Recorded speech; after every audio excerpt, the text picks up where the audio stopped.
नमस्कार दोस्तों, स्वागत है आपका द ग्राउंड रिपोर्ट में। मैं हूं समीर आत्मज मिश्र। नेता प्रतिपक्ष राहुल गांधी संसद में आने ही न पाए, संसद की उनकी सदस्यता खत्म हो जाए और वो कभी जीवन में चुनाव ही न लड़ने पाए, इसकी तैयारी की जा रही है।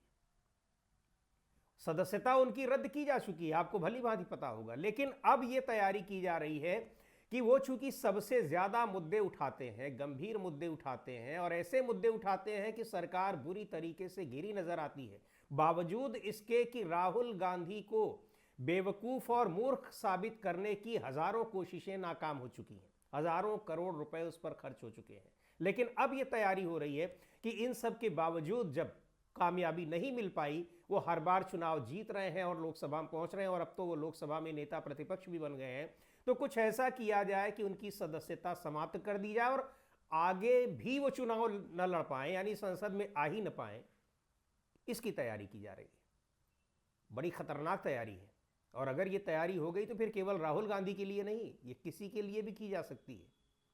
चुनाव आयोग के जरिए क्या कुछ हो रहा है, विपक्ष जो इतना हंगामा मचा रहा है वो यूं ही नहीं मचा रहा है, ये बहुत बड़ी तैयारी का हिस्सा है और उसका एक डेमो, यानी वो एक उसकी नजीर पेश की गई है कि कैसे अब लोकसभा में नेता प्रतिपक्ष की सदस्यता खत्म करने की बात की जा रही है। क्योंकि अब जो जितने सदस्य यहां निर्वाचित हो गए, अब उनको तो आप हटा नहीं सकते हैं, लेकिन उनको हटाने के लिए भी क्या क्या कुछ किया जा रहा है। बोलने के लिए तो किस तरीके से पाबंदी लगा दी गई है कि पूरा का पूरा बजट सत्र चला गया, महज 2 दिन, एक दिन बोलने का कुछ लोगों को मौका मिला और उसके बाद भी व्यवधान होता रहा वहां पर। और अब यह तैयारी हो रही है तो बड़ी खतरनाक ये साजिश है। और क्यों हो रही है, कैसे हो रही है? तो मामला दरअसल यह है कि पूरा बजट सत्र जिस तरीके से बाधित हुआ है और बाधित होने के पीछे वो सबने देखा है, लगातार देखा है कि कैसे विपक्ष के नेताओं को बोलने से रोका जा रहा है, वो सवाल ना पूछ पाए। केवल बजट सत्र हो या कोई भी सत्र हो, सरकार के मंत्री आए, उपलब्धियां गिनाएं, उसके बाद उनकी वाहवाही हो जाए, इसी तरह से अगर सदन चले तब तो ठीक है। अन्यथा स्पीकर को दिक्कत होती है, उस स्पीकर की कुर्सी पर जो भी बैठा रहता है उसको दिक्कत होती है, राज्यसभा में राज्यसभा के सभापति को दिक्कत होती है। पर मसला ये नहीं है, इस देश के में लोकतंत्र की जो जड़ें हैं काफी गहरी हैं और विपक्ष अपनी आवाज उठाना बंद कर देगा इन सब वजहों से, नहीं हो पाएगा।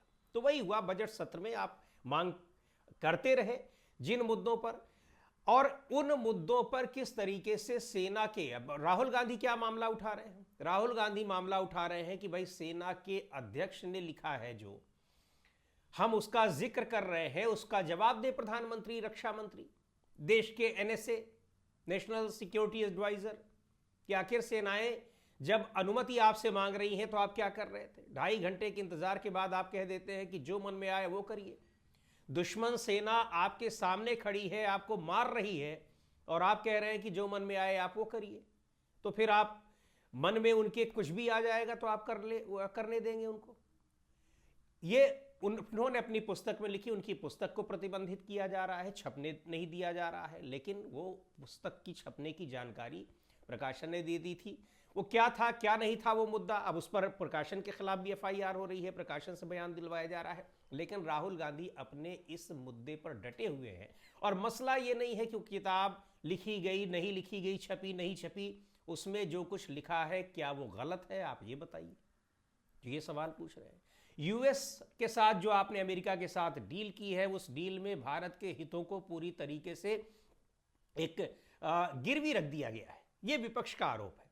तो आप बताइए कि हितों को गिरवी रखा गया है कि नहीं रखा गया है? 6 महीने से जो डील लटकी हुई थी, क्योंकि एग्री सेक्टर पर और डेयरी सेक्टर पे बहुत सारी आपत्तियां थी, किसानों को, डेयरी उत्पादकों को, उन सारी चीजों को सॉर्ट आउट किए बिना बिना उनका हल किए अचानक उस डील पर आप साइन करने को तैयार हो जाते हैं। क्यों तैयार हो जाते हैं? कि एक एप्स्टीन फाइल नामक एक डॉक्यूमेंट जिसने पूरी दुनिया को हिलाकर रख दिया है, वो डॉक्यूमेंट आ जाता है, प्रधानमंत्री समेत तमाम मंत्रियों के, नेताओं के, तमाम लोगों के नाम उसमें आ रहे हैं। तो क्या इस डर से, धमकी से अमेरिका के आगे आप झुक गए हैं? कई सारे सवाल हैं। अमेरिका के राष्ट्रपति डोनाल्ड ट्रंप ने तो अपमानित करने का ठेका ले रखा है और भारत के प्रधानमंत्री ने अपने देश को अपमानित करने के लिए बिल्कुल कमर कस ली है। यह साफ दिखाई पड़ रहा है। यह विपक्ष का ही आरोप नहीं है, यह तमाम ऐसे लोग कह रहे हैं जो अमेरिका के राष्ट्रपति को आए दिन उनके बयानों को देख रहे हैं। अमेरिका के राष्ट्रपति यह कह दे रहे हैं कि मुझे खुश करने के लिए प्रधानमंत्री नरेंद्र मोदी कुछ भी कर सकते हैं। यह अमेरिका के राष्ट्रपति कहते हैं। अब यह सवाल जब पूछा जा रहा है कि आखिर वो कैसे कह रहे हैं, तो उस सवाल को पूछने वाले के खिलाफ क्या क्या नहीं किया जाता है। सांसदों को निलंबित कर दिया गया, बोलने नहीं दिया गया, सदन की कार्यवाही को बाधित किया गया, और अब क्या तैयारी की जा रही है कि राहुल गांधी को ऐसा कुछ किया जाए कि राहुल गांधी आगे चुनाव लड़ने ही न पाए, ये सदस्यता तो उनकी चली जाए। डॉक्टर निशिकांत दुबे हैं, बहुत ही प्रबुद्ध सांसद है भारतीय जनता पार्टी के। उन्होंने काफी ज्यादा वो अपनी बुद्धिमत्ता का परिचय देते रहते हैं। यहाँ जब बजट पर चर्चा होती रहती है, जब यहाँ पर ऑपरेशन सिंदूर पर चर्चा होती रहती है, एप्स्टीन फाइल पर चर्चा करने की मांग होती रहती है, तो वो उन मुद्दों को लेकर आते हैं अपने तमाम किताबों में, जो व्हाट्सएप के जरिए किताबें उनको मिली रहती हैं, कि किस तरीके से नेहरू ने क्या किया था, इंदिरा गांधी ने क्या किया था, राजीव गांधी ने क्या किया था, या उसके पहले गांधी जी ने क्या किया था। वो तमाम दस्तावेज लाकर ऐसा लगता है कि जैसे फेक न्यूज और फेक हिस्ट्री को बांचने का मंच बन गया है भारत लोकसभा। कुछ इस तरीके से लाकर वो बांचते हैं और अपनी बुद्धिमत्ता का परिचय देते हैं, और शायद नेतृत्व की निगाह में अपने नंबर बढ़वाते हैं। अब कितना नंबर बढ़ता है कितना नहीं बढ़ता है ये मुझे नहीं पता है, लेकिन निश्चित तौर पर यही सब होगा, अन्यथा इस तरह की वाहियात बातें वो क्यों करते। और नंबर निश्चित तौर पर उनका बढ़ता होगा। मैं ये इतना विश्वास के साथ इसलिए कह सकता हूं कि प्रधानमंत्री भी जब कभी संसद में आते हैं, अपना उद्बोधन देते हैं, बात करते हैं, तो उनके भाषणों में भी उसका भी जो कंटेंट होता है वो लगभग उसी तरीके का होता है। मुद्दा कुछ भी हो, उनको शुरुआत करनी है नेहरू से, गांधी से, उसके पहले से, उसके बाद से, लेकिन 2014 के बाद नहीं आते।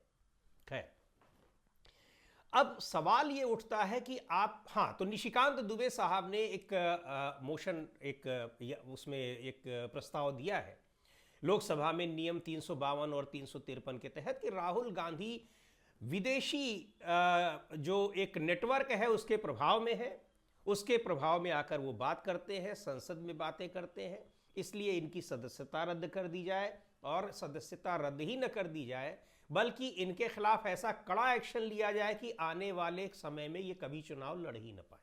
अब देखते हैं, स्पीकर ओम बिरला साहब कुर्सी पर होते तो निश्चित तौर पर इस पर कुछ त्वरित कार्रवाई करते, त्वरित प्रतिक्रिया देते, लेकिन अभी चूंकि वो खुद हटाए जाने संबंधी उनका प्रस्ताव लंबित है, वो प्रक्रिया चल रही है, और इसलिए वो अब बैठ नहीं पा रहे हैं। तो अब लोकसभा सचिवालय इस पर क्या फैसला लेता है। लेकिन ये बात है कि लोकसभा सचिवालय में इस तरह का प्रस्ताव दिया गया है, और होता क्या है कि अगर वहाँ पर इसको समझा गया कि ये ठीक है तो सदन में ले आया जाएगा, उस पर बात होगी, चर्चा होगी। प्रस्ताव अगर पारित हो जाता है तो फिर कार्रवाई क्या की जानी चाहिए, इस तरह का ये नियम लोकसभा में है किसी भी सांसद के खिलाफ, क्योंकि उसके खिलाफ कहीं कार्रवाई और जगह पर नहीं हो सकती है। लेकिन राहुल गांधी ने ऐसी कौन सी बात की है। अगर हम डील की बात करें तो डील पूरी दुनिया देख रही है कि इस डील में किसको क्या मिला है, भारत को क्या मिल रहा है और अमेरिका को क्या मिलेगा। दूसरी बात, यहां जिस तरह से कहा जा रहा है कि भारत को तो बहुत ज्यादा फायदा हो जाएगा, हालांकि उस फायदे को गिनाने में पसीने छूट रहे हैं वाणिज्य मंत्री के, विदेश मंत्री के और प्रधानमंत्री के। पसीने इसलिए छूट रहे हैं कि जब वाणिज्य मंत्री से कुछ पूछा जाता है तो बताते हैं कि अब तो मामला विदेश मंत्री का है, विदेश मंत्री से पूछा जाता है कहते हैं ये तो वाणिज्य मंत्री का है। यानी आपके पास खुद बताने के लिए कुछ नहीं है, फिर भी कुछ पॉइंट्स तैयार किए गए हैं, और ऐसा बताया जा रहा है कि जैसे इससे भारत को बहुत ज्यादा फायदा हो जाएगा। भारत को फायदा देने के लिए अमेरिका कोई डील करेगा, और उस डील के लिए इतनी कोशिश करेगा, इस डील के लिए वो अपने सारे संबंधों को ताक पर रख देगा, भारत के प्रधानमंत्री को बार बार वो धमकाएगा। लगता तो नहीं कि अमेरिका इतना इस तरीके से उसकी रणनीति, विदेश नीति, व्यापारिक नीति उसकी बदल चुकी है, ऐसा कभी नहीं रहा है। वो डोनाल्ड ट्रंप के जमाने में तो छोड़ ही दीजिए आप उसकी कल्पना करना कि वो भारत के फायदे के लिए कोई ऐसी डील करेगा जिसमें वो अपने सारे घोड़े खोल दे, कुछ भी करने को तैयार हो जाए।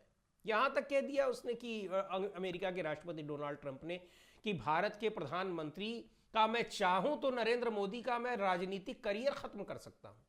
बताइए, क्या आप इस डर के मारे ये डील कर रहे हैं?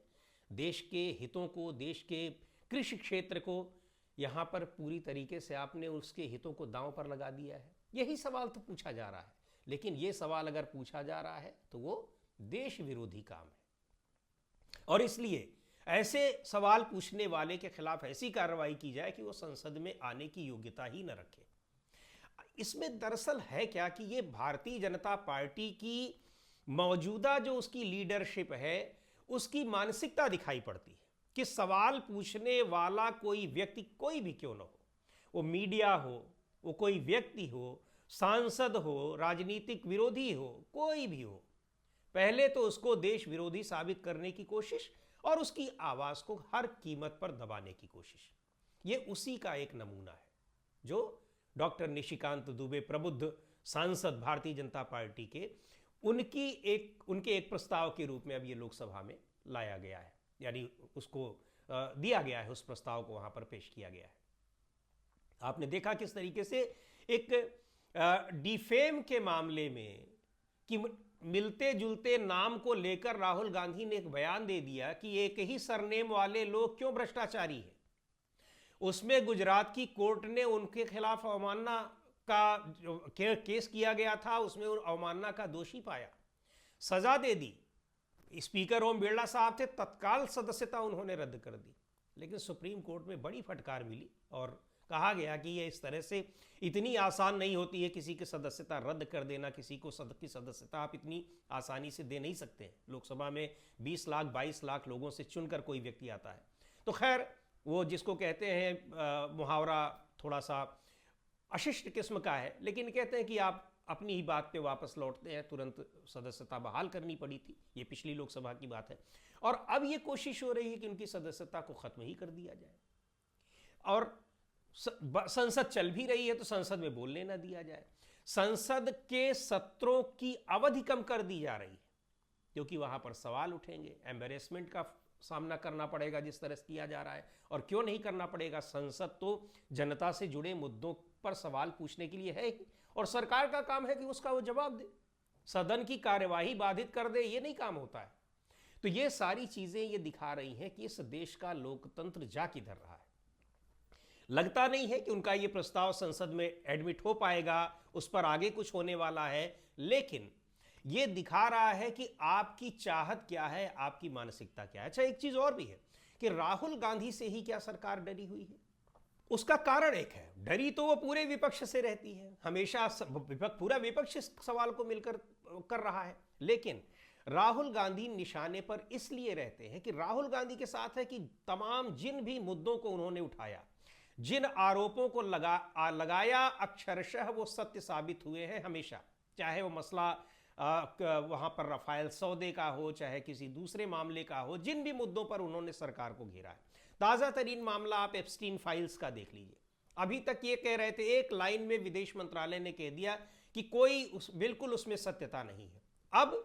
अब क्या हो रहा है खुद ही आप देख लीजिए कि केंद्रीय मंत्री जिनका नाम उसमें था, पहले भी कहा राहुल गांधी ने सीधे कि अंबानी और हरदीप पुरी, उसके बाद वो कह रहे हैं कि हाँ मैं मिला तो था 4 बार, और ये 4 बार वो तब मिले हैं जो बेहद घिनौने अपराधों का वो दोषी पाया जा चुका था, उसको सजा हो चुकी थी। और आपको पता ही है कि बाद में उसने जेल में ही सुसाइड कर लिया है। तो इस तरह के, और अब कह रहे हैं कि हाँ मैं उससे 4 बार मिला था, पहले तो आप मना कर रहे थे।